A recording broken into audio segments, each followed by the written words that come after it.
So, hi, my name is Jessica Crow, and I am the founder of Apogy. And Apogy is a change management training, coaching, and consulting firm. And this is our Change Leaders Speaker Series. And I'm so excited to have Mohamed Nabil with me. Nabil is based in Egypt. So we're in different time zones. It's the morning for me, it's the evening for him.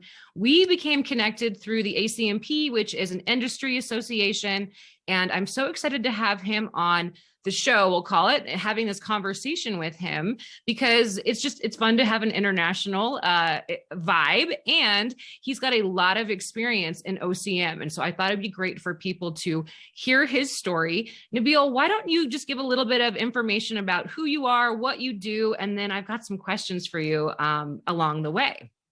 Yeah, this is basically Jessica. Thank you for this very exciting intro. And actually, I'm very glad. I'm very happy to get connected with you. Actually, SMP community, I didn't thought that it's being such kind of very active community. But yeah, I feel like I'm very, very privileged to be within this kind of intellectual mindsets of people. Actually, it's very, very resourceful place. So, agreed. Back again to myself, yeah, I am originally a mechanical engineer, and as in I had my Master of Business, and with other, qualifications related to different general management disciplines, supply chain, agile, operational excellence, some marketings.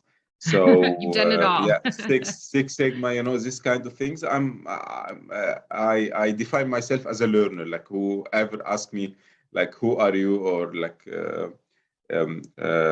just an intro myself. So I always just put myself as a learner.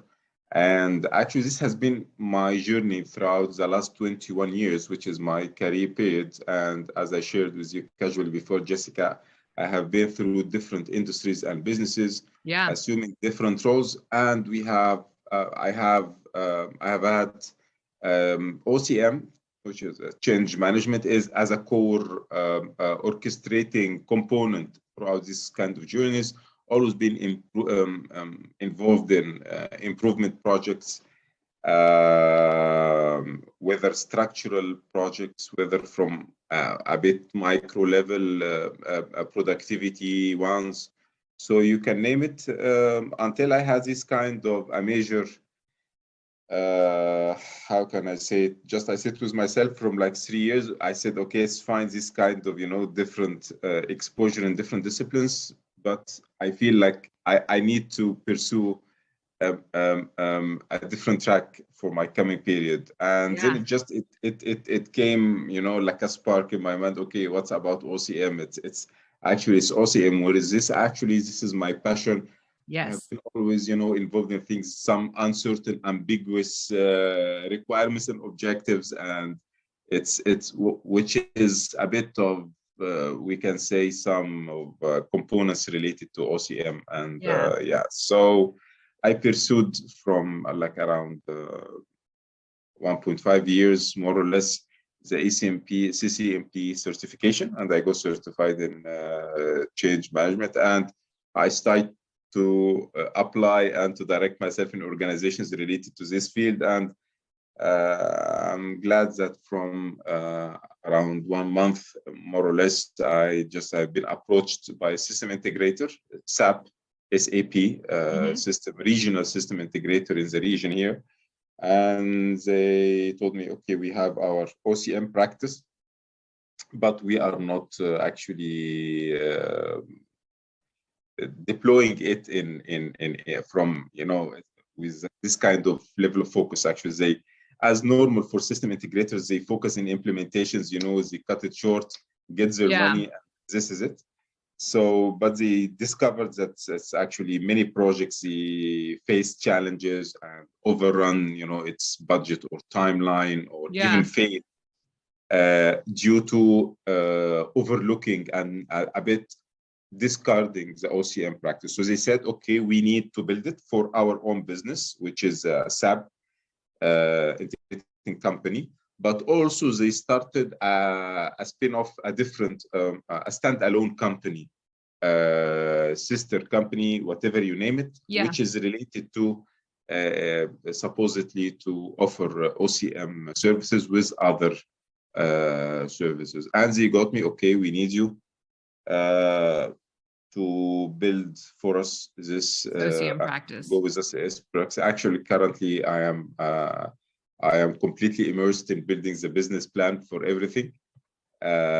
Methodology, the business model, competitive advantage, how we're gonna tackle the whole story, and unique selector positions. So everything. So it's just that's a exciting. it's very exciting journey for myself. So this is Congratulations. Yeah, that's Thank great. you. And what I really love about your story and your journey, and I have a similar background where I have experience in different roles, but the common thread, as we were saying before we hit record, was change management is such a big component of everything that we do. No matter what role you're in, it's a useful skill.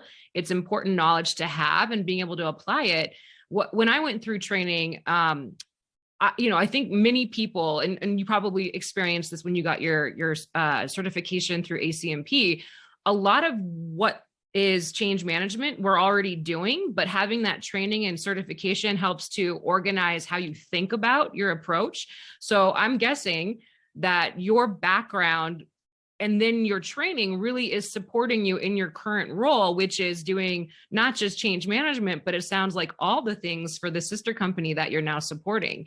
What is one of the biggest, what do you see as one of the biggest opportunities with this sister organization? And I love that they recognize the need to be able to have change management, and then it grew.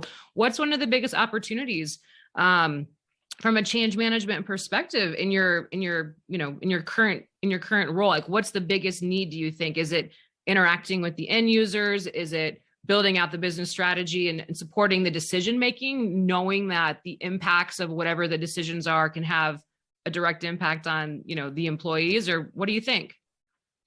Actually, you mentioned this a nice question, if I got it right, because their initial visions, the business owners, to have this kind of standalone, even they are a bit Jessica, a bit allergic whenever I mention the name of the main SAP, the SAP companies. They said, Nabil, actually, just forget this name. We want a completely standalone.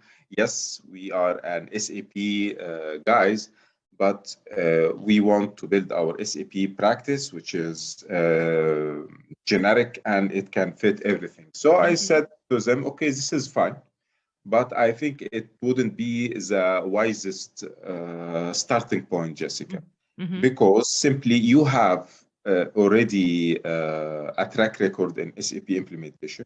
You already running projects. You already have customer base. You already have the practice itself of OCM is completely inherent in the process, because it deals with our main cliche. It's not cliche. It's like, how can I say, the main objective competency, OCM, which is adoption. What we do for OCM, it is for you. Whatever we do, whatever kind of context of OCM, our ultimate utopia is to have user adoption. So actually, part of my business plan, it's not confidential, but this is how I shared with them, actually, that we start from there. We start building our competitive advantage. How can I say, if I can name it, locally throughout dealing with SAP projects. We show credibility, we show value of the change management in SAP projects, because one of the things, actually, subcomponent of your question, if I also get it right, is the art of integrating OCM in itself. As I say, it's not, Jessica, like I remember from a while, actually, one client approached me somehow, a consulting company, through another consulting company. They are my friends, and they told me, Nabil, we have this kind of client, and they want, I sit with them, and they want to make an OCM project. So I sit with the guys, and guys, so what do you want? We need Nabil to have with you OCM project to change the culture and to change the way of thinking about OCM. And I kept on listening and giving some questions. Guys, OCM for what? Okay, this is fine, all what you are saying. this is subcomponents. We need to how can I say? We need to anchor OCM to a real project. For example, I'm technology. I'm doing a system change. I'm doing I don't know, merger and acquisition. But we need to have a crisp, solid project, which is with a current state, and then we have a very well-defined a future state.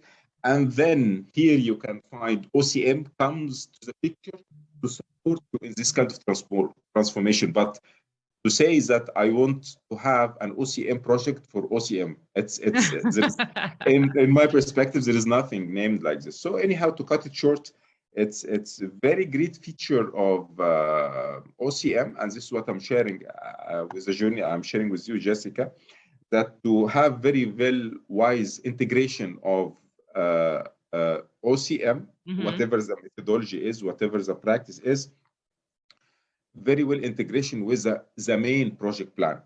Right. What we are up to in the organization? What are we doing here? In my initial story, it is an SAP. I told them, like, you can't show, how can I say, you can't go international, if I can say, and you can't go like a company. It can be a multinational company and it show far-reach success until it has first to show a success locally, and then it can go. It's exactly the same in my story is that we show a success in our already current existing projects, SAP projects, and we tune our processes, we tune our methodology, we tune the feedback we get from the customers, still a new, and then we formulate it for SAP, and then we can take it even for other change natures, and even it can be then outside ERP transformation. So something I think like that's this. a really good point, though. I mean, having something that you can anchor, because for better or worse, change management still is confusing for many leaders because it's hard to wrap your head around what it is and what you're doing. And so I think intellectually people understand that engaging with end users and communications and training, like that makes sense, but it's so much more than that. But having something to apply it to, that is how you'll get those wins that will support the additional, development of the practice and the services that are provided. And I think having technology is a really straightforward. You can apply change management to tech projects. You can do them for process policy. Where I think it's, there's a big opportunity for change management, thinking about getting further upstream into some of the business strategy and decision making, is leveraging the skill set that's related to doing impact analysis and helping think through the implication of decisions before you even finalize the decision. So what are the impacts on end users, customers, employees? I think there's an opportunity there, and that's not necessarily a project, but it's an opportunity to engage and utilize your skills as a practitioner in a different way. Do you agree with that, or do you think that? I mean, because it sounds like you're sort of doing that already with the organization that you're supporting, is you're thinking about it big picture, but also wanting to have thinking about how do you apply it from a project perspective. I totally agree with yourself, especially the first thing you said about how can I say it? Actually, let me give you to reciprocate with you with an example I had in my mind while I'm drafting. Like we want to recruit a bit of junior caliber at like younger employees at my team. And when you think about it, what kind of skill sets I want to put here, what kind of is it like, it's not it's not like crystal clear, like a sales guy, marketing, supply chain, whatever it is, a programmer, a coder. It's OCM, as I call it, like it's like a jellyfish, it's an umbrella, it's a wrapping of a box, just a wrap, but the box, it has different disciplines. Like I am a bit biased because this is what I have seen in my my very modest feedback. It could be based heavily on continuous improvement. People we excel. OCM, I claim that people, they are used to somehow involve in operational excellence Yes, projects at absolutely. whatever scale, but they have this kind of mindset of, I want to improve, I want to make a certain solid value transformation for this company, whatever it is. So it's also embedded. OCM, you find it's a very, very embedded, like many projects I had undergone. OCM is being always there with people, people change, structure change, process change, tools, whatever it is. So project management is a great arm. Project management, actually, it comes first when you speak about OCM. You need to have this kind of program management, project management, this kind of discipline of activities, phases, milestones, resources, budget, because it's a project. OCM, by the end of the day, whether it's small scale or big scale, like you mentioned, assessment about readiness, about impact, even if it is a minute scale, but it is could be a mini project, a mini activity. It has a start and end. So program management is another skill set, and we can name like currently it's a big asset, you know, the trending since some time, digital transformation, understanding technology ecosystem somehow. So yeah, and I think it's a coming period for OCM. It will keep growing, and people who prove themselves here in this discipline, I think they are the people who have seen diverse exposures. They can put their hands in different. It's you know what, Jessica. I'm sorry if I'm extra elaborating on this, but it's not. Some people think OCM is about tools and only assessments and impact, and it's part of the thing. But you know, the spirit of OCM. What are we delivering here? Like you understand the business case. What kind of problem we are? As I always in my previous experiences with my teams, I claim myself I'm a bit slow at the start of any project, especially when such kind of projects with uncertainty and this kind of challenge, to make sure that we are tackling the right problem. Are we tackling the right problem, the business case, the viability of the business case? If this has been done with an accuracy, somehow, with meticulous exercise, if anything which comes later, it becomes, I don't want to say easier, but at least smoother. Yeah, totally agree. Yeah. OCM expertise also, I think one of the great assets for OCM expertise to show such kind of capability in the eyes of clients, that he understands, at least even if it's not in completely in depth of the business, but at least understands the ecosystem and understands how could challenges how it could be. Yeah, you make such a great point. I mean, I also see OCM and that capability as a strategic capability, and it should be at the front end of the process, partnering, you know, and understanding the business case.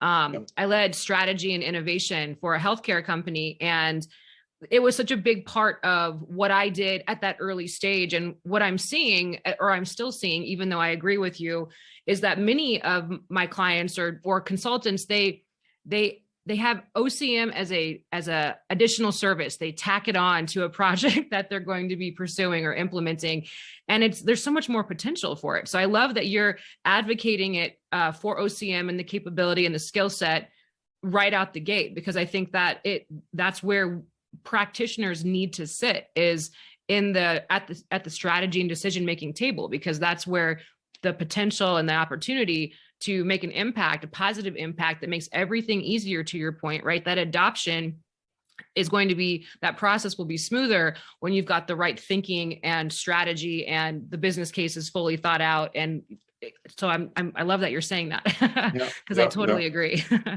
I'm reciprocating with what you said just in one statement. Just I listened to it is the last 2 days. When you look at even the portfolio of CEOs and whatever worldwide, actually, my last full-time employer, I have been in General Electric healthcare. And I joined the company in 2017, and I came in a very, very the turmoil part and declining of that huge Yeah. conglomerate, and they faced lots of changes, as per what we say. And short, actually, it has been a lucky period for me and unlucky period for me. Unlucky period for me to see this kind of sharp downfall, which has reasons, very valid reasons. But at the same time, I have been lucky to see, I don't want to say a failure story, but to see why it didn't work. Why, when I will give you just one example, I'm very glad to share with you. And I have read a lot of business of case because I have been part of the journey. Like in General Electric, they decided sometime to build their digital business unit, GE, and they call it GE Digital. They have seen the whole world's going to digital transformation, blah, blah, blah.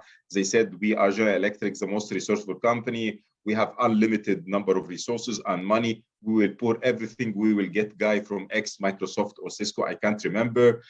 We will recruit the best team, and we will make extra investment in technology and data lakes and this kind of big analytics infrastructure, everything. Right. And it did fail at the end of the time because they didn't realize that it's not about resources. Right. It's part of the component, but you missed the OCM part. OCM part from a terms of this kind of enabler, this kind of a train which will get you from this state to this state. And beautifully enough, that I have been studying at this time the Siemens at the same time, which is also they are close competitors in every business units, and they had shown a great success, Jessica, Siemens. And when you study and you analyze the both models, actually Siemens have done totally the opposite. GE Digital came top down, enforcing on all business units, blah, blah, blah, everything. And it did fail at the end of the day. Right. It didn't get adoption. It didn't get buy-in. It didn't get anything. With all the enforcement and authoritative power from the top executives, it did fail. And the Siemens model, which it came down top, it came which through the micro local business plan of the business unit, not from the ivory tower of the whole conglomerate. No, it's built on very crisp and very solid business case, which means a very crisp and solid pains, gaps, customer value on the ground, and they built it from here down top, and it did succeed. So this is basically, please. No, I was going to say that's a great example. And that's actually, unfortunate that you had to experience that, but what a powerful, you have that story now and you have that perspective, which is really important. So you've seen what works and you've also seen what doesn't work. And that bottoms up is really, I think, I don't have a CCMP. I was trained through ProSe. I have my own methodology now. I do think a lot of training, from what I've seen, really focuses on that top-down sponsorship. Like, you need to have the executives telling people what to do. I'm like, that's not how it's not going to work, especially now with how flat organizations are getting with hybrid and remote and, the use of technology. So Siemens is a great example of how, when you have the right business case, you're solving the right problems, and users have contributed to they're co-creating the solutions. Exactly. That's, you don't have to worry about adoption when that happens because they're a part of the story. So that's a really great example. Very cool. So so thinking about just OCM, what are some of we talked about OCM with the integrator that you're working with. We've talked about your story and also the examples. Where do you think the future of OCM in terms of like the potential or skills to layer in, or like what's coming down the pike that's exciting for you potentially as it relates to the practice and the capability? It's a big question, and it's because it's actually I think it's OCM practice is still in the diverging. It's diverging phase. Let me give you a practical, not to shoot the theoretical concepts, but like what I have seen from my journey especially the last 2 years, because these are the 2 years I have been thinking of OCM. I have taken action, studied, took some qualifications, as I told you, for Yeah. CCMP, and also several qualifications related to Agile and Scrum, which also talks about OCM from a different perspective, but they are fully integrated. And I started to apply through LinkedIn especially. And it's not about application, but I have been looking into the posts and how companies started to and organizations started to recruit for OCM. How do they draft their job descriptions, and how the whole discipline is blossoming and arising. So Yes, agree. I can say, just to answer your question, it's a bit how can I say, is evolving in a very speedy way, and in a very promising way, in terms of I have seen different previous examples related to some hypes, like, I still remember Six Sigma, this some which it takes some time and then it decline and it take another name or whatever. OCM, I think it's totally different in this, because it came from a real pain which organization face, and especially for sure you mentioned it, hybrid model or whatever, and we are coming hopefully very soon from COVID, and things stabilize worldwide. But not only because COVID, things and startups and tech and things are moving very fast, Jessica. Now you can see companies arises in no time. Right. It falls in no time. This hasn't been the case from, let me say, 15 or 20 years and before. Things are a bit slower in saturating companies and maturing, and then when they show decline and they give signals of decline. But now you don't. Companies collapses with no signals. Right. In no time, Yeah. you find Nokia out of business. You find a booming, I don't know, startup, but it declined. And here I'm mentioning you the example of GE. They created a digital business unit, a whole business unit, and in 2-3 years, while people are still preparing to it did. So to cut it short, organizations and the whole ecosystem, business ecosystems, they started to realize we have a missing role here. Right. It's not about consulting, because OCM, it has been very clear, especially first, be it through consulting company like your consulting company now, Jessica, the one we try to have, other consulting companies, they provide the service, but they started to realize that we needed to have it in-house.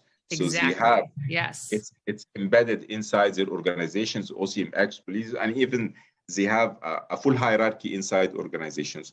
And I think this is a great thing, because by the end of the day, a consultant, he comes and do an assignment and leaves. But organizations to have such kind of advocation and such kind of conviction that, no, we need it in-house, we need it a sustainable, continuous role. And I think this will continue more and more, because as I shared with you, I have been to say a quote, but I just forgotten our discussion, which is related to CEOs. Like CEOs normally, they are being fired, like the case which happens in my case around General Electric.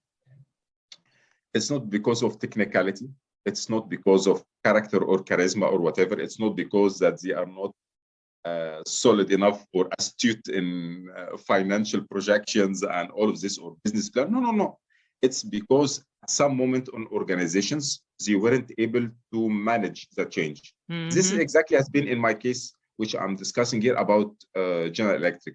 Very, very caliber CEOs and executive team, but such kind of transformation, especially which happening with the competitors, with the fast changing competitors, beside missing the art of doing this kind of change, they lose their places. So it's this kind of awareness, if I can call it. You are talking to me about ProSci. Hopefully I get myself certified. Hopefully it's in my plan this year, hopefully. And they speak about awareness here. So the A part, and I think the A part, it will even increase more and more from organization level, and the whole practice, I think it will push it even further more the coming period. Yeah. Yeah, no, everything, I'm aligned with everything you just said.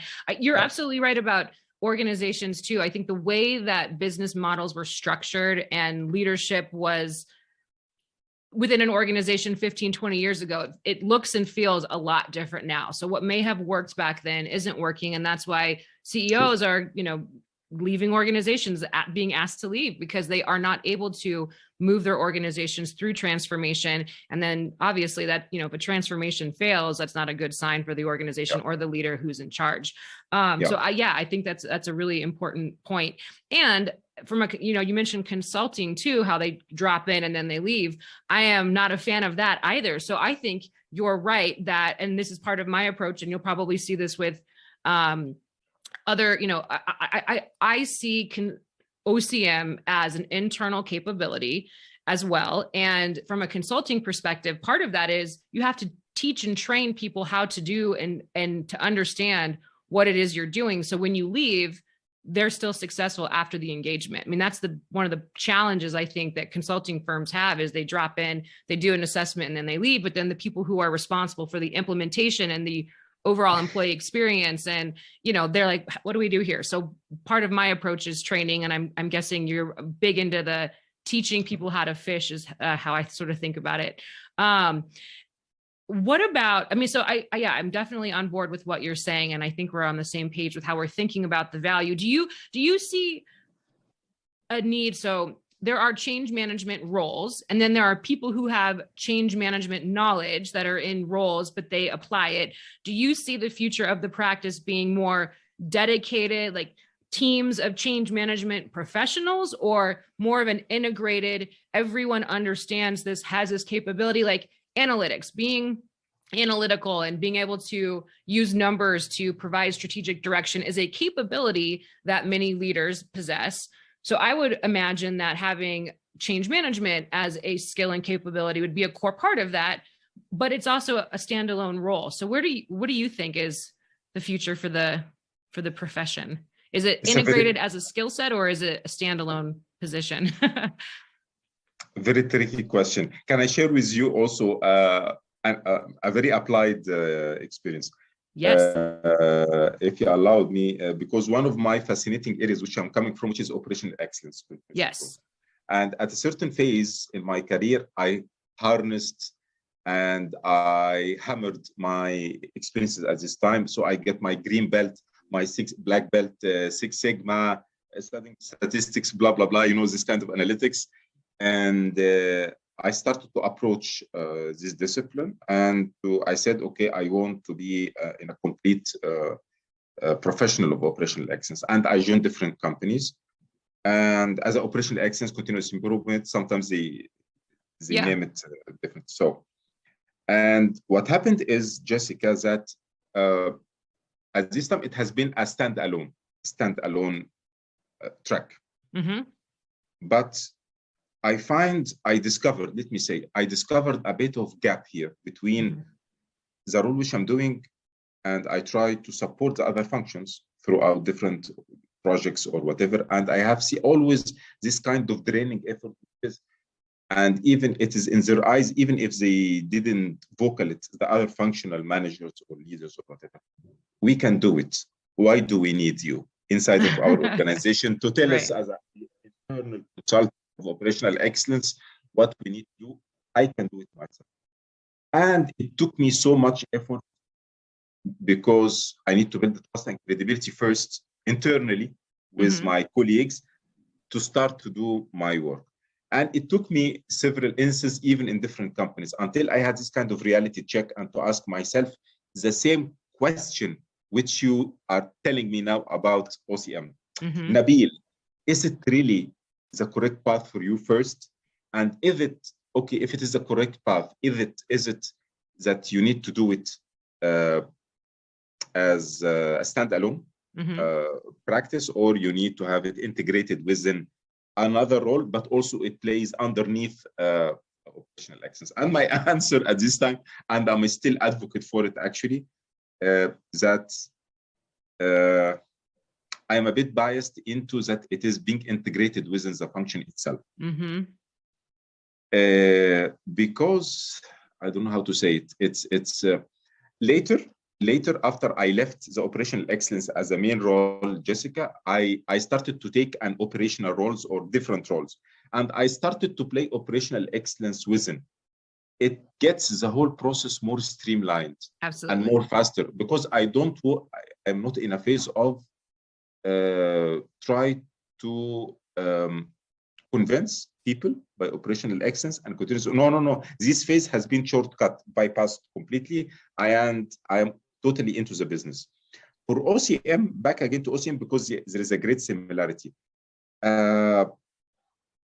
It could be a bit different than operational excellence, because the discipline is really very rewarding for organizations in terms of impact and in terms of, so it can be standalone.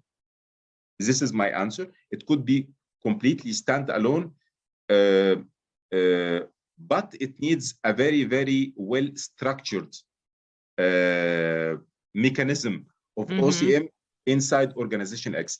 I had, but because of the time, it would be a bit, we don't have time for it. I had an experience before for a very great initiative, and it did fail because of the failure of injecting the function and unit. So the idea is being great in itself, but it did fail because of this kind of injection. OCM, it can function very well, I believe, as a standalone inside the organization, but it needs a very, very high sponsorship of the executive of the organization. They believe in OCM, that it is one of our drive force to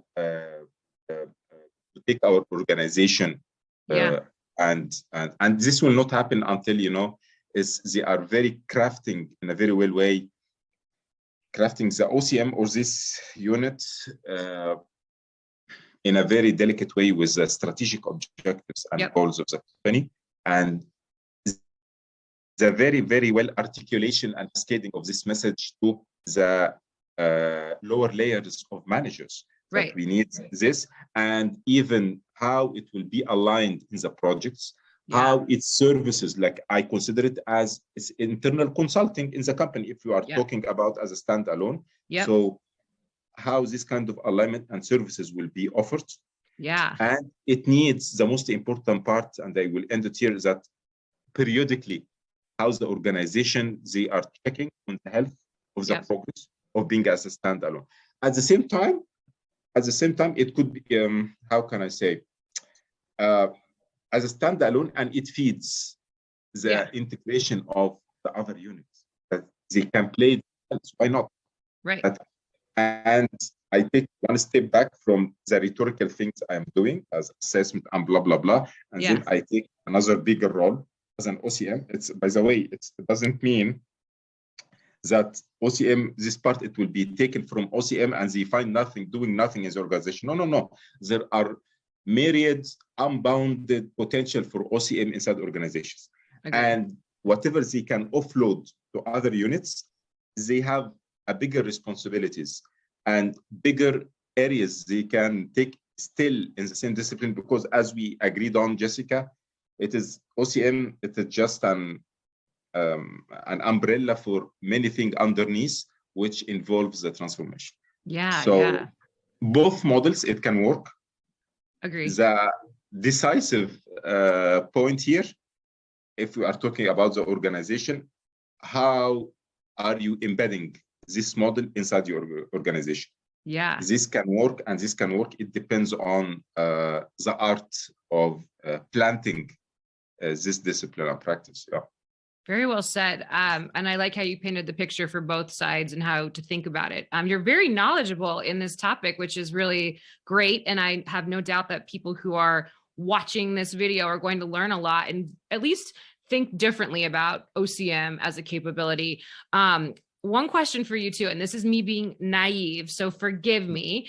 I have many of my clients and partners are in Canada and Europe and United States, but not Egypt. So I'm curious, what is and you're obviously very knowledgeable in this topic. Is there are organizations in Egypt, companies, are they like, is OCM like really well known? Is it a newer, because I have a counterpart in France who said, organizations, they're still wrapping their head around what change management is. And I think that's true in the US as well, but she believes that the US is far more further along the path. So how is it in Egypt? What are companies thinking about? How are they thinking about it?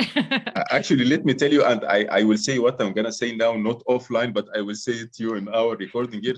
That might be, I will tell you, when I write you an email, Jessica, I will tell you, I appreciate, Jessica, please, that you will be my coach in my journey because I'm still starting. And this is the truth. And yes, exactly. I hope that you accept to be partly my coach here. Yeah. Because yes, I'm reading and studying, and I applied it differently throughout my career as I am sharing with you. But it's totally new into the area, especially in Egypt. Yeah. As a OCM taking officially the title, we are a bit, I don't want to say lagging, but still new. When I see, when I am in the CCMP community and I see the level of maturity and people, how do they share about topics and tools and no, we are a bit some steps not yet matured in this area. Yeah. But guess what? The good news that it is a niche market.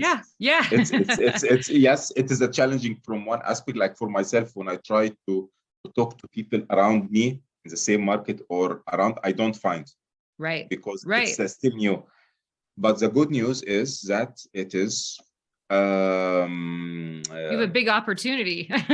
There is a big opportunity with all the challenge, because still, it's not even for people who are doing the practice, Jessica, but for acceptance of the clients, because like better than me is that companies, they have priorities of their budgets, their core services, blah blah blah, and they think about training, and they think about even their projects OCM. So OCM, it comes.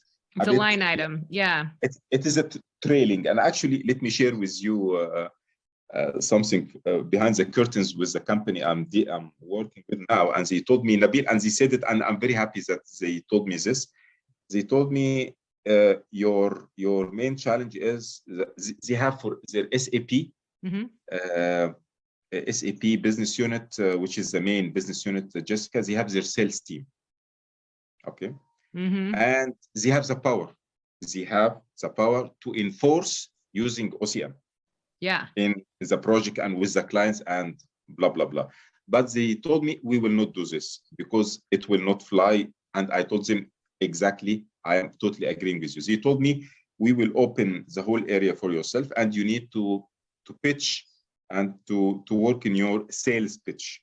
And to convince those salespeople as if not sister company, but they are your clients. Yeah. And to convince them with the feasibility and ROI. Why should we take an OCM service from yourself? And why is this? Because not that the sales team, they are torturing me or not, because they need to take this message and to cascade it to their customers. Right. Because the customers will do the same exercise. Like, you are telling me to mark up my project by 15 or between 15 to 20% as per the complexity of the project from the total project cost extra from the total project cost. We dedicated for OCM. Why should I? Why should I this extra, for example, 15%? So, and what makes it challenging that there are not yet credentials, not yet lessons learned metrics around the markets, or previous projects for OCM. So even they can ask their affiliates or guys, did you have done OCM? They will find nothing. So it's totally new at this. Yeah. I level. mean, So that's hard, right? Like advocating for something without having the data to back it up or the stories, because, if you're marking it up that much, then what is the ROI for investing in OCM? Exactly. And I think that's a challenge, even with plenty of data. I mean, some of the data points that circulate in the United States, at least around like the percentage of projects that fail without change management, those are even up for debate. So it's, selling the ROI is a challenge because there's a lot of different data points out there, and Yeah. And there's also a lack of data, of Yeah. clear data in many ways too. But what I have seen, and maybe this is a part of your pitch, you're selling, is just around, the delays that can happen, the Exactly. how much budget you go over because you're doing rework or whatever Yes. it is. So those things Yeah. are, key Yeah. points as well. Yeah. Yeah, wow. Well, this has been a great conversation. I am so grateful that you made time to connect with me. I learned a lot, and I love how you think about OCM and the value and your perspective. And I'd love to stay in touch. If people are interested in connecting with you, are you on social media? Are you on LinkedIn? Can they reach Both. out and connect that way? Yeah, this is my pleasure. And actually, this is what I'm doing now, because now it is not like it's a nice to have community in CCMP for ACMP or ACMP, whatever. yep. But it's now it became like a matter of life for myself. I am Absolutely. inside the business, and that's why I'm sharing with you now that it would be a pleasure. And this is what I will trigger with you, Jessica. I hope if your time just permits, I tell you this is what I'm doing. This is the challenging I'm facing from your track record. What kind of advising, what kind of shared stories. Yeah, I'd It love would to be stay in just a touch and great, help with that. Yeah, and absolutely. this is a level of synergy which is just great about the community of OCM in general. Yeah. Agree. Well, we will definitely be in touch and connected. So really grateful we had this connection, this conversation, and I look forward to continuing to converse with you on this great topic. So thank you so much, Nabil. I appreciate it. Wishing you all of the best. I'm very happy with your initiative. So delightful, very resourceful. And I don't know how, if you are sharing, Jessica, this recordings in a place, or so if you can also share with me where I can see my colleagues, it would be just so so resourceful for myself. Yes, absolutely. Apogy has a YouTube channel, so I'll send you the link to that. This is where the interview will go, and then there's more interviews on there as well, so you can learn from other people who I've been speaking with. So thank you again. I'll send you all that information over email, and yeah, have a great evening, Nabil. Thank you so much. Same to you. Thank you very much, Jessica, for your time. Thank you. Thank you.